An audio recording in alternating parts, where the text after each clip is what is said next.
தமிழ மாட்டுக்கறி சாப்பிட மாட்டோம். நாங்களாம் சாப்பிடுவோம் சார். ஹலோ ஃப்ரெண்ட்ஸ், ரீசெண்டாக இன்ஸ்டாவில் வந்து ஒரு வீடியோ பார்த்தேன். அதாவது அர்ஜுன் சம்பத் அவர்கள் என்ன சொல்கிறாருன்னா, மாட்டு இறைச்சி சாப்பிட்றவங்களாம் தமிழர்கள் கிடையாது, அவங்க வந்து தமிழர்களாகிய தகுதியை இழந்துட்டாங்க அப்படின்னு சொல்கிறாரு.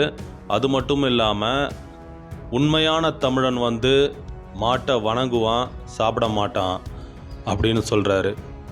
அர்ஜுன் சம்பத் சாரோட இந்த பேட்டிக்கு பொதுமக்கள் எப்படி சோஷியல் மீடியாவில் ரியாக்ட் பண்ணியிருக்காங்கன்னா, மாட்டு இறைச்சிக்கு தடை விதிக்கணும், மாட்டு இறைச்சி சாப்பிட்றவங்க தமிழர்கள் கிடையாது, இந்துக்கள் கிடையாதுன்னு பாஜக நிர்வாகிகளும் பாஜக தலைவர்களும் சொல்கிறாங்க. ஆனால் உலகத்திலேயே மாட்டு இறைச்சி உற்பத்தியில் இந்தியா தான் முதலிடத்தில் இருக்குது, இதை ஏன் தடுத்து நிறுத்தலை அப்படின்னு கேள்விகள் எழுப்புகிறாங்க. அதாவது உலகத்தில் பல மூலைகளில் வாழும் தமிழர்கள், இஸ்லாமியர்கள், வேற்று மதத்தினர்கள் வந்து மாட்டு இறைச்சி சாப்பிட்லாம். அதாவது இந்திய மாடுகள் இறக்குமதி பண்ணி அந்த மாட்டு இறைச்சி சாப்பிட்லாம். ஆனால் இந்தியாவில் வாழும் மக்கள் வந்து மாட்டு இறைச்சி சாப்பிடக்கூடாதா? இது என்ன உங்களோட சட்டம், இது என்ன உங்களோட கொள்கைன்னு கடுமையாக விமர்சனம் பண்ணுறாங்க.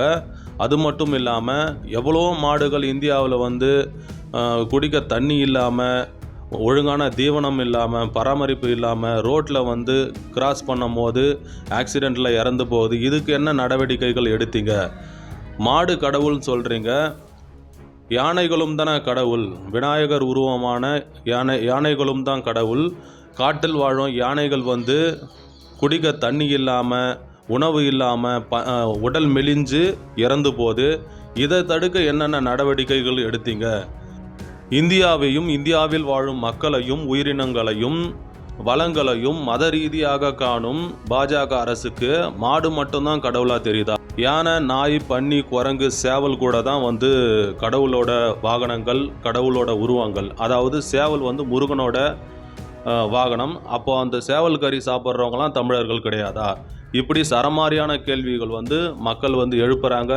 இது வந்து ஒரு சர்ச்சை பொருளாக மாற்றி வச்சிருக்காரு திரு அர்ஜுன் சம்பத் அவர்கள்.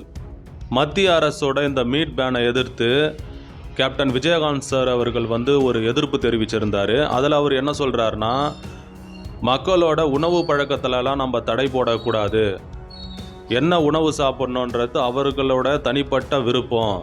அது மட்டும் இல்லாமல் ரோட்டில் நடக்கும்போது காலில் தட்டுப்படுற ஒரு சாதாரண கல்லுக்கும், கோவிலில் சிற்பமாக வழிபடுற கடவுளாகிய கல்லுக்கும் மக்களுக்கு வந்து வித்தியாசம் தெரியும். எது கல் எது கடவுள்னு வித்தியாசம் தெரியும். அந்த மாதிரி மாடு வந்து கடவுள் என்ற கருத்தையும் மக்கள் ஏற்கிறாங்க.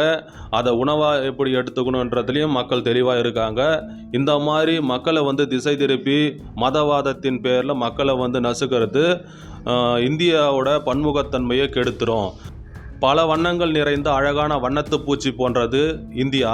இதை வந்து ஒரு வண்ணமாக்கி ஒரு தனிப்பட்ட சமூகத்தினர் வந்து அழகு பார்க்கணும்னு நினைக்கிறீங்க, இது வந்து தவறான செயல் அப்படின்னு சொல்லியிருக்காரு.